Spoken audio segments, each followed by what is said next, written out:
The bridge was constructed in the mid to late 50s. It was opened or was dedicated and opened to traffic in 1958.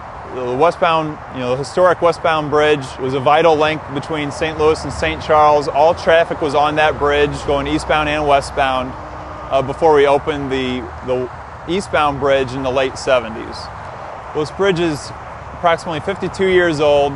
It's showing a lot of major wear and tear to the bridge. At about the 50-year life, for a bridge, you want to do a major rehabilitation. So a lot of the steel members are starting to show signs of stress. Some cracking needs to be repaired. The deck is in very bad condition. That's the driving surface. It needs to be completely replaced.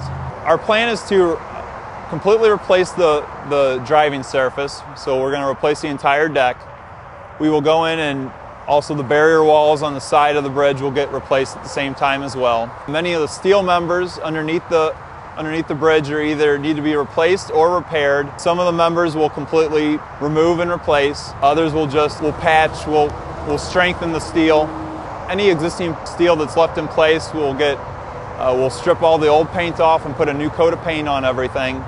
There's potential that we could replace the existing overhead truss, the steel truss of the bridge. It's possible we could replace the entire structure, or the entire segment of that over the river. The shape of the structure will still remain exactly the same. So if you look at it from afar, you won't be able to tell the difference. But up close, some of the members themselves will be a little bit different. They'll have a little bit of a different look to it. It'll be more of a I-beam construction as opposed to what we call a box beam construction. So instead of kind of a rectangular, it'll look like the letter I for each member. But overall, like I said, and maybe some of the details of it will look different, but again, overall, it will look the same. It's important for us to keep the shape of the bridge the same with its historical aspect. It still matches the eastbound structure. The right time to do a major rehabilitation to this type of bridge is at 50 years. Our goal is to get 100 years out of the bridge, and we feel that by doing this work now, we can get 50 more years of life, and we feel that we can do that with this rehabilitation. If we do replace the truss structure, we can potentially get 75 more years out of the bridge. Our plan is to award the contract in late 2011. We will give the contractor a 2-year window to work. We'll allow the contractor to close the bridge for a 12-month period within that 2-year window. And our anticipated budget, or our budget for this contract, is $60 million. When the bridge is closed, we will divert all of the traffic onto the eastbound bridge. We will have 3 lanes going eastbound on the eastbound bridge, and we'll have 3 lanes going westbound on the same bridge. It will be very tight with narrowed lanes and no shoulders. We'll reduce the speed limit to 50 miles per hour on the bridge itself, and then at the crossovers we'll probably reduce it even more to 45 miles per hour.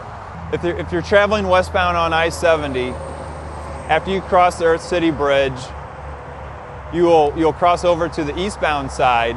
You'll cross over the river, and then when you get back to the St. Charles County side, before you get to 5th Street, we'll cross the traffic back over to the westbound side of the highway. At 5th Street, we'll be able to keep 3 of the 4 ramps open. The one ramp that we will have to close through the duration of while the 12-month period that we're closing the bridge, we'll have to close the northbound 5th Street ramp to eastbound 70. It just is not safe for vehicles to merge into traffic at that point, with traffic being squeezed very tightly.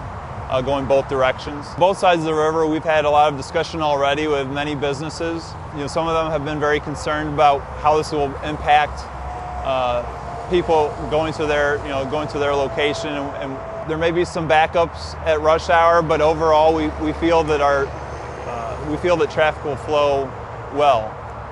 Our advice to motorists is to use the other river crossings at Route 370 and Route 364, or the Page Extension. Those are great alternative routes to use that you can get across the river and get back to 70. We will encourage people to flex their time to work maybe off-peak, work at different times instead of the typical 9 to 5. Anything that can be done to get people off of the bridge.